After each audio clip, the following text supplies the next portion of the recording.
In this segment of the Microsoft Teams tutorial, I'll briefly discuss how you can extend the functionality of Microsoft Teams by adding various apps to the Teams platform.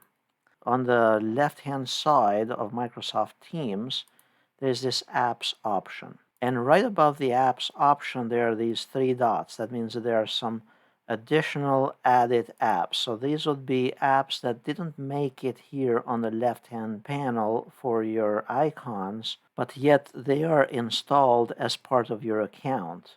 So if I wanted, let's say, the OneNote or any of these apps that already show up in here, click on them to open them, I'll be able to simply click on it and it will open it up.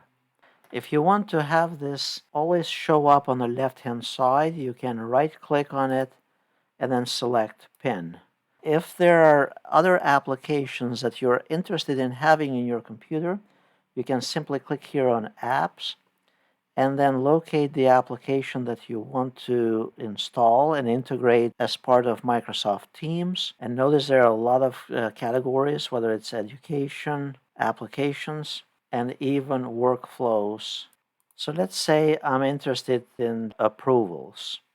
I can search here for approvals and click on it, click to add it, and now approvals has been added here on the left-hand panel. If you want to pin it for future access to have it easily accessible, you can right-click on it and then pick Pin.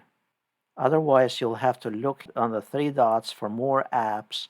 You can add an app for you to use yourself as part of the platform, or you can add the app to particular teams in the platform.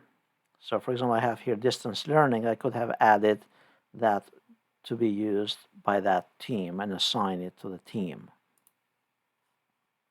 If you like this video, please press like, subscribe, and then click on the bell icon.